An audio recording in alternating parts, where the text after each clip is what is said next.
2 Korintus bab 5.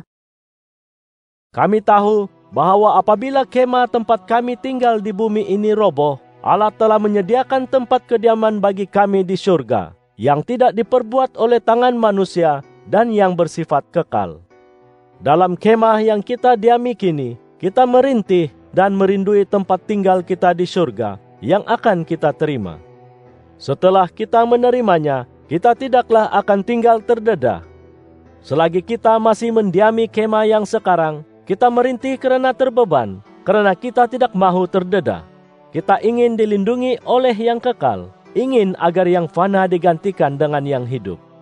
Inilah yang telah disediakan Allah untuk kita, dan Dia telah mengurniakan Roh-Nya kepada kita sebagai jaminan. Oleh itu, kami sentiasa yakin. Kami tahu bahwa selagi kami mendiami tubuh ini, kami masih jauh daripada Tuhan. Sebabnya kami hidup dengan iman, bukan dengan penglihatan. Kami sentiasa yakin. Sebenarnya kami lebih suka jika dipisahkan dari tubuh ini dan tinggal bersama Tuhan.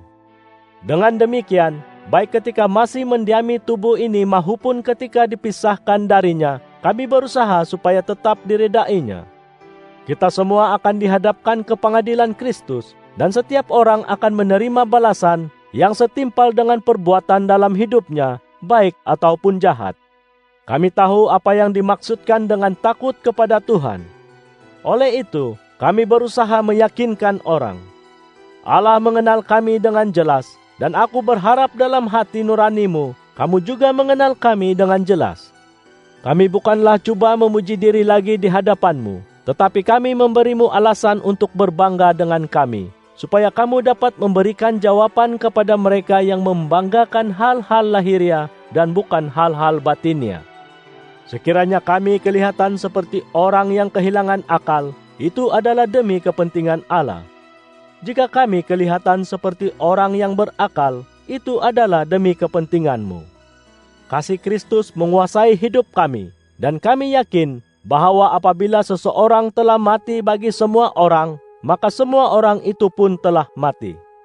Dia telah mati bagi semua orang, supaya mereka yang hidup tidak lagi hidup untuk diri sendiri, tetapi untuk Dia yang telah mati dan telah dibangkitkan bagi mereka. Oleh itu, dari saat itu kami tidak memandang orang berdasarkan keadaan lahiriah semata-mata. Memang kami pernah memandang Kristus secara lahiriah, tetapi kini tidak lagi. Sesiapa yang ada dalam Kristus adalah ciptaan baru. Hal-hal lama telah lenyap dan segala-galanya baru. Semuanya datang daripada Allah yang telah mendamaikan kita dengan dirinya melalui Kristus dan mengamanahkan kepada kami tugas mulia untuk mengusahakan pelayanan pendamaian itu.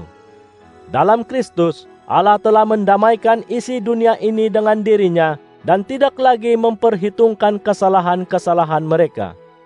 Berita pendamaian itu telah diamanahkannya kepada kami. Kami ialah para duta Kristus. Melalui kami, Allah menyampaikan apa yang dikehendakinya. Oleh itu, demi Kristus, kami meminta kepadamu, berdamailah semula dengan Allah. Allah menjadikan Dia yang tidak mengenal dosa menjadi penanggung dosa untuk kita, supaya dalam Dia kita diperbenar oleh Allah. 2 Korintus bab 6. Sebagai rakan-rakan sekerja, kami meminta kepadamu, janganlah sia-siakan kasih kurnia Allah yang telah kamu terima, karena demikianlah firman-Nya. Aku telah mendengar kata-katamu ketika aku berkenan, dan pada hari penyelamatan aku telah menolongmu. Sekaranglah waktunya Allah berkenan, dan sekaranglah hari penyelamatan itu. Dalam hal apa jua, kami tidak menyebabkan orang tersandung, supaya pengabdian kami tidak dicela. Sebaliknya dalam semua hal, kami telah membuktikan bahwa kami bersikap secara yang wajar bagi hamba-hamba Allah. Kami cukup tabah menghadapi kesusahan, kesulitan dan kesempitan. Sebatan, pemenjaraan, huru-hara, penat lelah, bercekang mata, dan keadaan lapar. Kami hidup dalam kesucian, pengetahuan, kesabaran, baik budi, dalam Roh Kudus, dan dalam kasih sejati.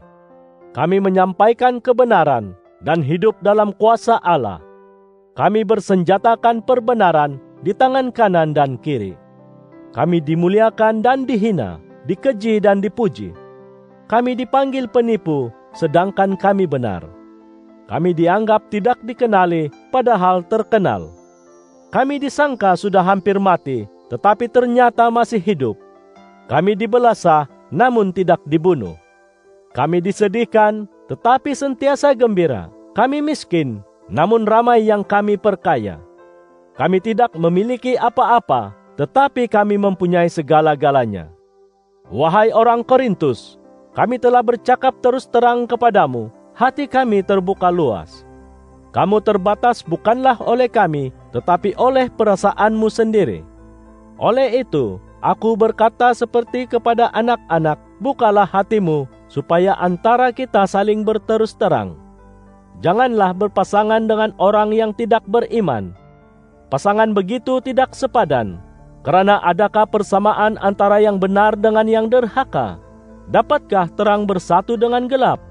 Adakah muafakat antara Kristus dengan Belial?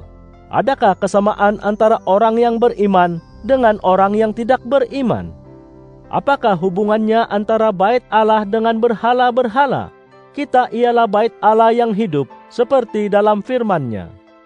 Aku akan tinggal dalam mereka dan berjalan di antara mereka. Aku akan menjadi Allah mereka, dan mereka akan menjadi umatku. Oleh itu, keluarlah daripada kalangan mereka, dan asingkanlah dirimu daripada mereka. Demikianlah firman Tuhan. Jangan sentuh yang najis, maka aku akan menerimamu.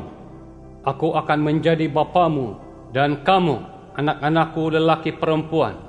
Demikianlah firman Tuhan yang Maha Kuasa. 2 Korintus bab 7. Oleh sebab kita telah mendapat janji-janji itu, saudara-saudara yang kukasihi, sucikanlah diri daripada segala yang menajiskan tubuh atau roh, dan sempurnakan kesucian kita dengan rasa takut kepada Allah. Berikanlah tempat bagi kami dalam hatimu. Kami tidak pernah berbuat salah kepada sesiapa. Kami tidak pernah merosakkan iman atau memperalatkan sesiapa. Aku berkata demikian bukan untuk menyalahkan kamu, karena tadi aku menyatakan bahwa kamu telah mendapat tempat dalam hati kami, maka kita sehidup semati. Aku sangat mempercayaimu dan berbangga denganmu. Aku sangat terhibur, dan dalam segala kesusahan kami, hatiku dipenuhi kegembiraan.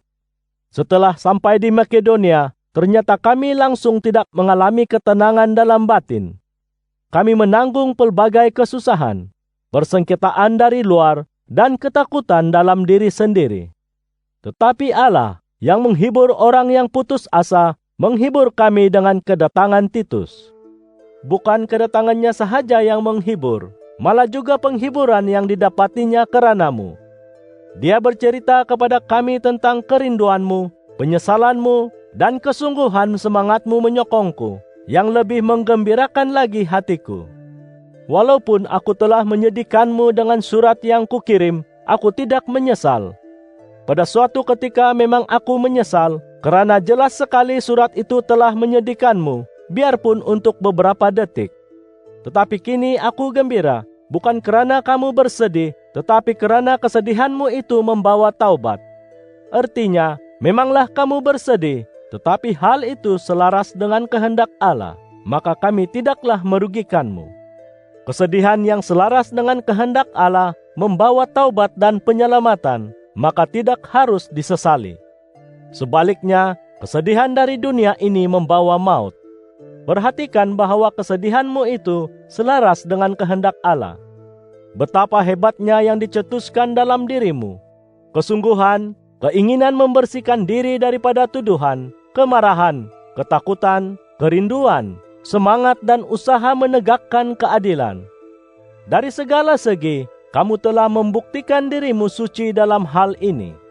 Kutulis surat itu kepadamu bukan untuk orang yang melakukan kesalahan itu, dan bukan pula untuk orang yang menjadi mangsa kesalahan itu, tetapi supaya perhatian kami terhadapmu di hadapan Allah ternyata kepadamu. Oleh sebab itulah kami berasa terhibur. Tetapi selain itu, kami berasa lebih gembira lagi melihat kegembiraan Titus, karena kamu telah menenteramkan hatinya. Aku telah berbangga denganmu di hadapan Titus, dan aku tidak malu berbuat demikian. Sebagaimana dalam hal-hal lain kami bercakap benar kepadamu, kata-kata bangga kami terhadapmu di hadapan Titus juga ternyata benar. Kasihnya kepadamu kian mendalam apabila dia mengingati ketaatanmu, dan betapa kamu telah menyambutnya dengan takut dan gementar. Aku gembira karena aku dapat mempercayaimu dalam segala hal. 2 Korintus bab 8. Kami ingin memberitahumu, saudara-saudaraku, tentang kasih kurnia Allah kepada jemaah-jemaah di Makedonia. Sungguh pun mereka banyak diuji dengan kesusahan, namun kegembiraan mereka melimpah. Walaupun mereka sangat miskin, mereka kaya dalam kemurahan hati. Aku dapat memberikan kesaksian bahwa dengan rela hati mereka telah memberi setakat termampu, malah lebih daripada itu. Mereka telah meminta bersungguh-sungguh kepada kami, agar mereka diberi anugerah untuk menyumbang kepada keperluan orang saleh. Hal ini benar-benar di luar jangkaan kami. Mereka mempersembahkan diri pertama-tama kepada Tuhan, kemudian kepada kami, juga dengan kehendak Allah. Oleh itu, kami meminta bersungguh-sungguh kepada Titus, yang telah memulakan usaha itu, supaya melanjutkan pekerjaan yang mulia itu dalam kalanganmu. Jadi, sebagaimana kamu kaya dalam segala hal dalam iman, kata-kata, pengetahuan, kesungguhan, dan dalam kasihmu kepada kami, hendaklah kamu kaya juga dalam pekerjaan yang mulia itu. Ini bukanlah satu perintah, tetapi aku menguji keikhlasan kasihmu berbanding kesungguhan orang lain. Kamu tahu tentang kasih kurnia Tuhan kita Yesus Kristus. Dia kaya, tetapi karena kamu dia telah menjadikan dirinya miskin, supaya melalui kemiskinannya kamu menjadi kaya. Dalam hal ini aku menasihatimu, sudah sewajarnya kamu meneruskan apa yang kamu mulakan setahun lalu. Pada masa itu, kamulah yang mula-mula berhasrat memberi, dan kamulah yang mula-mula bertindak. Sekarang, hendaklah kamu menyempurnakannya. Dahulu kamu telah membuat keputusan memberi, maka sekarang buktikanlah bahwa kamu bersedia melaksanakannya menurut kemampuanmu. Jika seseorang sanggup memberi, Allah reda menerima pemberiannya menurut apa yang dia ada, bukan apa yang dia tidak ada.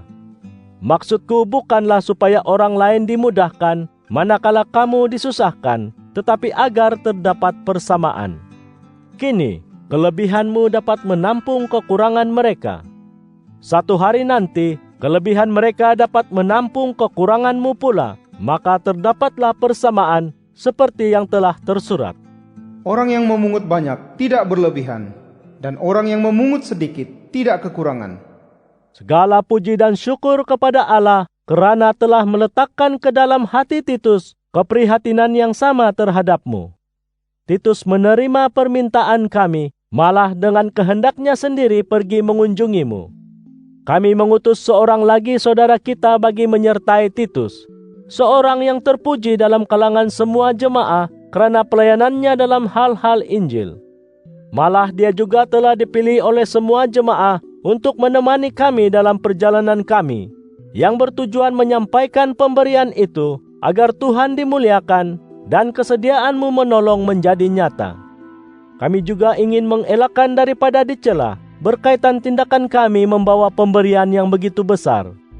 Kami berusaha melakukan apa yang benar, bukan sahaja di mata Tuhan, tetapi juga di mata manusia. Oleh yang demikian, bersama Titus dan saudara kita itu, kami mengutus seorang lagi saudara kita. Kami telah mengujinya beberapa kali dan mendapatinya amat bersungguh-sungguh. Malah sekarang dia lebih bersungguh-sungguh lagi disebabkan kepercayaan yang sangat besar kepadamu. Titus ialah temanku dan rakan sekerjaku untuk kepentinganmu. Saudara-saudara kita yang lain itu adalah utusan jemaah-jemaah dan kemuliaan Kristus. Oleh itu, tunjukkanlah kepada mereka dan di hadapan semua jemaah bukti kasihmu serta kebanggaan kami terhadapmu. 2 Korintus bab 9. Tentang pemberian bantuan kepada orang saleh, aku tidak perlu menulis kepadamu, karena aku tahu kesediaanmu. Malah aku berbangga tentangmu di hadapan orang Makedonia dengan berkata bahwa Akaya sudah siap memberi sejak tahun lalu. Semangatmu telah banyak memberikan perangsang. Aku mengutus saudara-saudara kita itu supaya kebanggaan kami terhadapmu dalam hal ini tidak sia-sia. Oleh itu, kamu hendaklah benar-benar siap sedia, seperti yang telah kukatakan kepada mereka. Kalau ada orang Makedonia yang datang bersama aku, dan mereka mendapati kamu belum siap, maka kami, tentulah juga kamu, akan berasa malu, karena kami begitu yakin. Dengan demikian, aku telah meminta saudara-saudara kita pergi terlebih dahulu menemui kamu, dan mengatur pemberian yang telah kamu janjikan itu.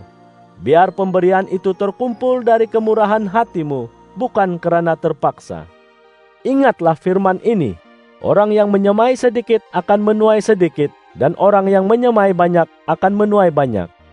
Masing-masing hendaklah memberi setulus hati, jangan dengan rasa enggan atau terpaksa, karena Allah mengasihi orang yang memberi dengan gembira. Allah berkuasa melimpahkan kasih kurnia-Nya kepadamu, supaya kamu dapat memenuhi segala keperluanmu, dan berlebihan pula untuk amal kebajikan. Sebagaimana tersurat, Dia telah menaburkan kurnia-Nya di merata-rata dalam kalangan orang miskin. Perbenarannya kekal selama-lamanya. Allah telah menyediakan benih untuk disemai dan roti untuk dimakan. Semoga Allah melipat gandakan benih yang telah kamu semai dan memperbanyak buah hasil perbenaranmu, serta memperkaya kamu dalam segala hal, sehingga kamu dapat terus-menerus bermurah hati. Pemberianmu yang disampaikan melalui kami akan menimbulkan rasa syukur kepada Allah. Karena pekerjaan mulia yang sedang kita usahakan ini bukan sahaja akan menampung kekurangan orang saleh, tetapi juga menyebabkan ramai orang mengucap syukur kepada Allah. Melalui pekerjaan mulia ini, kamu membuktikan imanmu dan mereka memuliakan Allah, karena melihat kesetiaan pengakuanmu terhadap Injil Kristus, serta kemurahan hati yang kamu tunjukkan dengan pemberian kepada mereka dan semua orang. Mereka berdoa untukmu dan ingin berdamping denganmu, karena kasih kurnia Allah yang melebihi segala-galanya memenuhi dirimu. Segala puji dan syukur kepada Allah, karena kurnia-Nya yang tidak terperikan.